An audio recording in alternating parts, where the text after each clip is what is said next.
Hi everybody, this is Manny with Classic Auto Repair. Today we're looking at a 1972 Chevrolet C10 pickup. I'm going to go over, as a first-time customer, we're going to go over and do a safety and mechanical inspection on the bottom of the truck and make any notes of issues that we find. And then we'll do the same thing up on top, do a safety inspection and report those results. So again, what we normally do is we start from the back of the truck or vehicle and work our way forward. Underneath, they haven't really done a lot of restoration. Most of the work has been done to the exterior and the top of the vehicle. There has been some rust metal work that's been done. We'll go over that here shortly. The exhaust system has been updated and replaced. It does have an issue with the exhaust. Let me show you where that is. The hangers are not in place here, so the whole exhaust is moving around. It should be more like this one, solid. Exhaust pipe looks kind of rusted and old, but it is still flows. The exhaust still flows without any restriction, but we definitely need to take care of the loose pipe up here so that you don't vibrate or break the exhaust manifold up here at the front. So I would put that on the list. This isn't even connected here. It needs to be welded or bolted back up here. That'll give it some support right here. All right, so exhaust system's covered. It does not have a license plate light. You'll get pulled over if your lights aren't working at night. Here's the wire. We need to check the circuit for power with the headlight switch on, and we need to put a bulb lamp socket up in here so that we illuminate the license plate. New bumper brackets, tail. The bed is not connected on the back bolts here. They're missing the washers and nuts. The bed is just sitting there, so there's one issue right there that probably can be addressed pretty easily by us or yourself. Just get a nut and a washer and get that fixed. There was a reported fuel leak on this gas tank up here towards the top, and what I'm going to do is drop the tank and see if I can get this repaired versus replacing the whole unit. But you can kind of see right here where the fuel is coming off and dripping down from the tank there. And customer did state that he can't fill it up past a half a tank or it'll start leaking. This is your rear brake hose. Looks to be original, so something to maybe want to consider when you do the rear brake job. Right now you don't have any leaks. There's no indication of brake fluid dripping on the tire or on the wheel coming from the backing plate. Normally this is a real big, the wheel cylinders get rusted and the pistons start to leak. So I don't see any signs. The brakes do apply fine on the rears.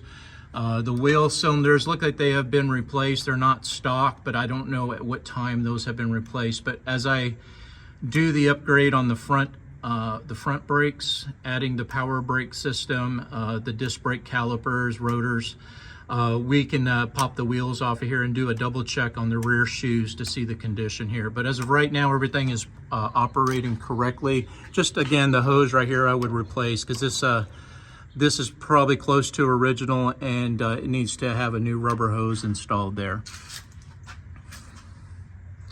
All right, so moving forward, we talked about shocks. Depending on if you lower the bed, you're gonna have to have a different type of shock, but definitely recommend putting some new shocks on it. That'll improve the ride. And I have priced out some replacement coils that will drop the height of the rear 3 inches to 4 inches, just depends on the truck.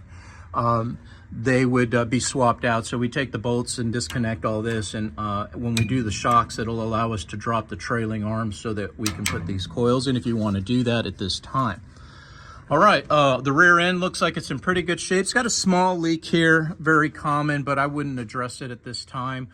Nothing real crazy, but I will check the fluid inside to make sure that the rear end fluid is to the proper level. Universal joints look like they're in good shape. This is your main bearing. If you get a lot of noise driving down the road, there's a bearing that's right here, and the bushing is in pretty good shape. Normally they're cracked and gone, so you get a lot of flopping, and looks like someone may have put one in at some time over the last 40-50 years. But if you start to develop any noises, this is where you're going to get it in this carrier bearing. Front drive shaft universal joints look good. Your rear housing seal is not in bad shape. Got some small leaks, but nothing major on the transmission. So again, still working forward. Want to check. Again, same situation here on the front of the bed. That bolt right there doesn't have a nut or a washer on it, so the bed is just basically just sitting on the truck. This one does have a bolt and nut, so at least you do have some fastened bolts for the frame, but not very many. I think 1 or 2 is all that's on here right now, so you definitely want to get that addressed at some point. This metal is all new. It's still got the stickers on it. The rockers have been replaced and re-welded. Some fiberglass has been done. You can see that the fenders are new. This is original metal right here, but all of this is new. Same on the other side. They did some fiberglassing here on the lower pan just to kind of get some this rust taken care of, which is fine. I don't see an issue with that. You got a couple of holes right here for the rust. Structurally, I think everything is okay. I don't see any issues here. You got some rust up through here too, but they put a new panel here, like a new lower bed, lower cab metal to kind of fix the problems that it had. That doesn't look too good with that wire right there next to the metal. That'll probably short out. So if that's your something important there, I would get that insulated and protected so that that edge doesn't cut that wire and create a short. That might be, looks like it's tapped in here. That might be your fuel gauge wire, which you're having issues with. So we can check that as well. All right, so moving forward, this is your speedometer housing. It's got a little bit of leaking going on here, nothing crazy. This is your vacuum modulator for shifting. You want to make sure your vacuum hose is good and that it does hold vacuum, or we need to replace this. So if you're not getting third gear shifts, this is usually the cause. Transmission pan looks okay. It's dripping, which they all do from just, you know, setting and driving it. Your seal right here tends to leak. If it was a show truck and you didn't want to get oil on the bottom of it, I could understand replacing it. But again, I'm going to try to focus the budget dollars where you need it the most and where the safety is the biggest concern. And I don't see any issues with the transmission. It is hard to get into reverse. It slips, so that usually means you're low on fluid. So if it is a case where when I put fluid in it, it starts leaking, then we may recommend to go ahead and put a pan gasket on there and go ahead and put a new filter in it while we have the pan off the transmission. Looks like it's got a new fuel line that was added from front to back, going up to the fuel pump, which is a good thing. This is your oil pan. It's got some leaks on it, nothing severely major, maybe a rear main leak there. This looks like it's hasn't been changed out in a while. I wouldn't recommend going through the expense again of oil pan gaskets. Again, it's just maybe tightening the bolts, but it looks like maybe the valve covers up here are leaking and dripping down. So that's some weekend project if you want to tackle it, or we can do that here. Definitely needs a tune-up. The spark plugs look like they've been on there for a while. We'd go ahead and put some new plugs in it, get it running as good as you can. Shocks are shot on the front, as you had probably figured. They're not going to do anything the way as old as these are. So as we look at, as I mentioned before, the spindle is right here. This is what connects the wheel to the chassis. And the ones that I priced out are 2 inches lower. So the spindle is up here instead of down here. It's up here, and it brings the truck down by about 2.5 inches. I also priced out some new brake calipers, new hoses, all the bearings, the rotors, everything would be replaced with new in the upgrade that I'm recommending for you. And that will get you all new parts up here on the front brake system.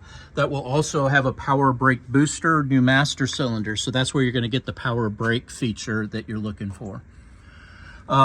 This is the bottom of your overflow tank. I'll price you out a overflow tank for that. I think I have that already on the estimate. We'll talk about putting the ender fenders back on the car. Front metal has all been new and replaced. Got a new radiator support. All this metal right here is brand new. New grill, new bumpers, new brackets, fenders, LED lights on it. Pretty nice upgrade. But again, we want to get this inner fender in here so that you don't have any problems there. The inner fenders are in the back of the truck. You had mentioned about the looseness, and that's your tie rods right here. They're shot. I have priced out putting some new tie rods on it. This is your steering box right here. This will get replaced with a power steering box, which gives you the high and low pressure hoses and a power steering pump that will be mounted here. And this will give us the pressure to drive the new gearbox that goes here. New tie rods, new gearbox is going to tighten up the front end, get that steering wheel a little stiffer than what you have right now.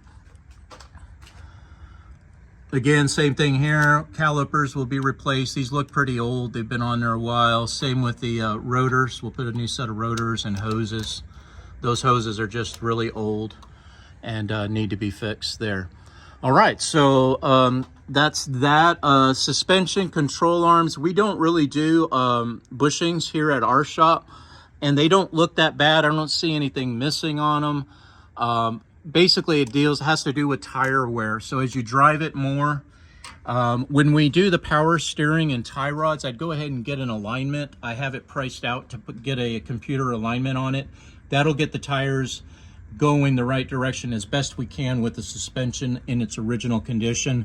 You can look at having some upgraded control arms and upper bushings, added upper control arms, lower control arms with the whole assembly, but we don't do that again here at this shop. But I can refer you over if needed. Looks like it's got a new fuel pump on it. Don't see any issues there. Radiator hose looks okay. I don't think it's critical. We'll be putting new belts on it as we add all the accessories. If you choose to do the upgrades, the power steering needs a new belt. And we'll change out this. This only has one drive pulley right here. We're gonna change this out so that there's 3 pulley grooves right here. And this will allow us to drive different accessories on the truck. We'll also change out the water pump pulley, and it'll add 2 grooves so that we, again, can drive more accessories as you get to that point. Looks like there's a little bit of weeping of antifreeze right here. I noticed that there was an antifreeze drip. Looks like that might be coming from this freeze plug right here. I'm not really sure yet. I haven't driven it enough to put under pressure, but these tend to rust out and leak. So we'll keep an eye on that as a repair that be added to the truck once we get some miles on it and see how it's doing. But I did notice there was a little bit of antifreeze here when I first put it up on the lift, and I didn't see anything from the radiator itself. However, I have put on there a quote for a better radiator. This is a non-air conditioned, really meant for cooler temperature environments. In Texas, you're going to want to run a 4-row radiator. We have the upgraded version of this radiator that will be perfect for this truck. Keep it running cool so that you don't have an overheat condition. We'll also put electric fans on this so that as you're sitting in traffic, going through a drive-through, you're not going to create that overheat condition. All right, those were the primary items I had on the bottom of the truck that I had found during my inspection. We're going to go ahead and continue this on the top side of the truck, and I'll be talking to you guys again here shortly. Thanks, bye.